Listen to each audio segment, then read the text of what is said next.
Welcome back to another reaction video. This one we're going to be checking out the day in the life of a heart surgeon. If you want to check out the other ones, feel free to look inside of the playlist that I've made. I reacted to an anesthesiologist day in the life, and as well as a dermatologist, as well as Dr. Pimple Popper. So this will be the third or the fourth one, I guess, and there will be one more after this. I plan on doing a day in the life of a neurosurgeon reaction just to see, kind of to get all my options out there, because I'm not really sure what I want to do as a pre-med major or what I want to go into. But let's get started with the reaction, and here we go.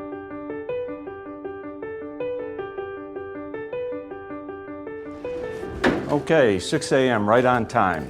It's the story of my professional life, getting to the hospital in the dark and going home in the dark.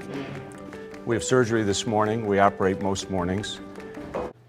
I've noticed that with a lot of people who are, I don't want to say higher up, but I know that it can be very demanding to be a heart surgeon or to be a neurosurgeon. And of course, no specialties are easy. No jobs as a doctor are easy. But I've talked to one guy who's a neurosurgery resident, and what he did alone for his work was a lot of time invested. And I don't know about heart surgeons exactly, but I know that if you're a neurosurgery resident or a neurosurgeon, you have to have a side project. So the guy that I was talking to had a side project, and he ended up dropping out of neurosurgery residency because he wanted to pursue this technology that he made for neurosurgery. He thought it could help more, and he had to put more time into that than he did into residency. So he dropped out of residency to pursue his business. Because he made technology for neurosurgeons and just doctors, I guess, alike. So totally makes sense to get there early, leave there early. You got really long procedures, really delicate. You know, you got to take your time and be thorough with everything that you do. So totally makes sense, long shifts. Open heart surgery on the patient this morning, a minimally invasive mitral valve repair through a little incision in the side. I don't plan on pausing it all the time, but I just have a couple thoughts coming into my head. So first of all, mitral valve replacement. Don't know a ton about that. Heard on Grey's Anatomy, doesn't mean anything to me though. And then also he said it's going to be through a little incision in their side. And that surprises me because I know more recently a lot of procedures have become more minimally invasive, and they've adapted to more of a smaller incision, you know, quicker recovery time kind of thing, less possible side effects or things that can go wrong during the surgery, rather than cutting them open, you know, maybe right on their heart or through their back to try and reach their heart. I think it might be easier, quicker, safer, that kind of thing. But people have really adapted more recently, surgeons, I guess, to making smaller incisions and quicker recovery times for the patients. Ready to go. Patients are nervous before open heart surgery. It's pretty understandable. But I always tell them the important thing is, I'm not nervous. I love the humor he brings into it. You can't have a nervous surgeon. It's definitely not something you want to hear when you're going into either an open heart surgery or a brain surgery, that your surgeon is like, oh, okay, don't be scared, don't be scared. They say, I'm not scared. They go, no, I was talking about me. You don't want a surgeon that's scared when it's their profession and it's their life. You want them to be dedicated and not have a worry in the world, think everything's going to go smoothly, because obviously they plan for it to go smoothly. But you also want a surgeon who knows how to handle something when something does go wrong. But this guy seems to have a lot of experience. Seems like a really nice guy. I love the humor. Hey, good morning. Good morning. So you showed up, huh? That's half the battle. Just showing up is half the battle. Good morning. Yeah. You all set for today? Yes. So it's just like we talked about in the office. We're going to work on fixing your mitral valve. We're going to do a little 2-inch incision in the side. Yeah, everything is favorable for that. Yeah. So just like we talked about. So anything go on last night I need to know about? No major issues. Yeah. That looked like a massive hospital. It's kind of what I want to go and do. I don't know if I want to do private practice, but it's always interested me to be with a lot of other people and be around a lot of doctors with similar minds that I can bounce ideas off of, or say, hey, I think I plan on doing it this way, getting constructive criticism, maybe that won't work, you shouldn't do that, try this method, rather than doing private practice where you seem to be taking the lead role. But that seems like a great hospital, great environment. Yeah, okay. Well, let's go down to the ICU and we can review the patients that are there. Okay, good morning, everybody. What's the plan? The plan is to, if we can get the tubes out today, maybe keep the wires another day, Okay. and send them upstairs to Can you go upstairs today? Or Yes. Okay, very good. Any issues we need to take care of before I go to the operating room? No, sir. No. Okay, all righty. All right. Have a good day, and I'll catch up with you on the floor. That's what I believe to be called rounds. I'm not a professional, of course, but I've seen a couple other videos, and I believe I've reacted to some other ones where they do rounds. where a bunch of doctors meet up, talk about the patients, talk about the plans for the day, the procedure they plan on doing for a couple patients, making sure everything is in order and they're all on the same page for what they plan on doing or getting done that day at least. Or after surgery. All right, thanks.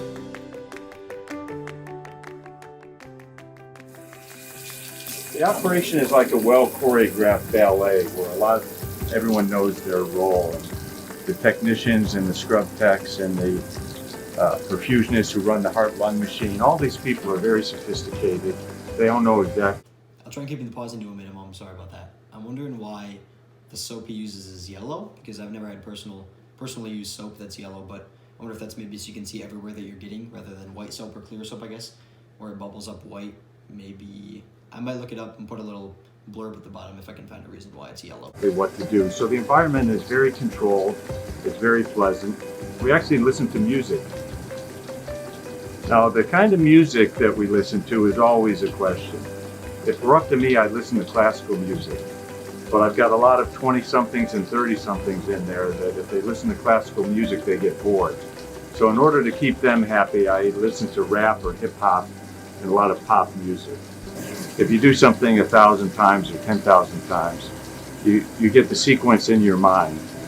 And then the only thing you have to do is be ready for unexpected circumstances, which in a case like this would be very, very unusual.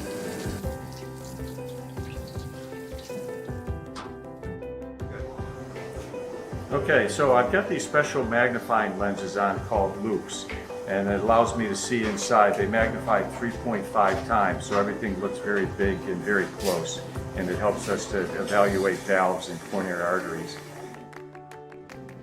Okay, well, we're all finished. Surgery's over. Everything went fine.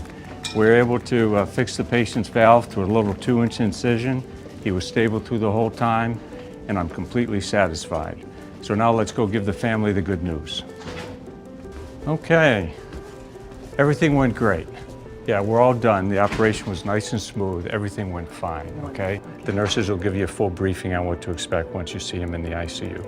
Okay? I appreciate it. All Thank you righty. so much, Okay, Doc. we'll talk later. Okay. All righty. Okay, well, the first case is over and had a successful completion, so I'm pretty satisfied. One thing about cardiac surgery is that every day is a new day. It's exciting. I've never been bored a single day in my entire career. So all in all, it's That's something that's awesome because they always say, if you love what you do, you'll never work a day in your life. And I guess that is the case here, where he loves what he does. Every day is a new day, as he said, and he never really gets bored. That's something you want to hear, of course, no matter what you go into, what you want to feel when you go into your own job, that you love what you do, and you don't feel like you're actually going to a 9-to-5 or a longer shift for that matter, but rather you're going to something that you enjoy and you love, doing something that you love. Great to hear. it's a pleasure and it's an honor to operate on patients and be entrusted with their care.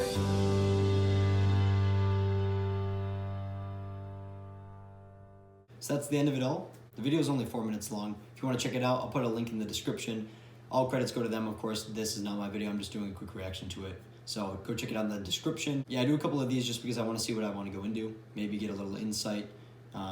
Obviously, you only hear good things. In this case, he doesn't talk about, where he might be on call for forever or have a really long surgery or things go wrong because the surgery, he said he was very proud of it and everything went smoothly and he's satisfied with how the outcome went. But of course, you can hear that with any profession. There's not always going to be just bright, happy days. There's always going to be a patient passes away during surgery or a mistake comes up and they're going to have like long-term deficits. But I do love hearing about these because I'm interested in dermatology or anesthesiologist or cardiac or neuro. And that's the next video coming out in neuro. That'll be coming out in a couple of weeks. Leave a like, leave a subscription if you enjoyed so you don't miss out on any new videos I have coming out. And that's all I got. Peace.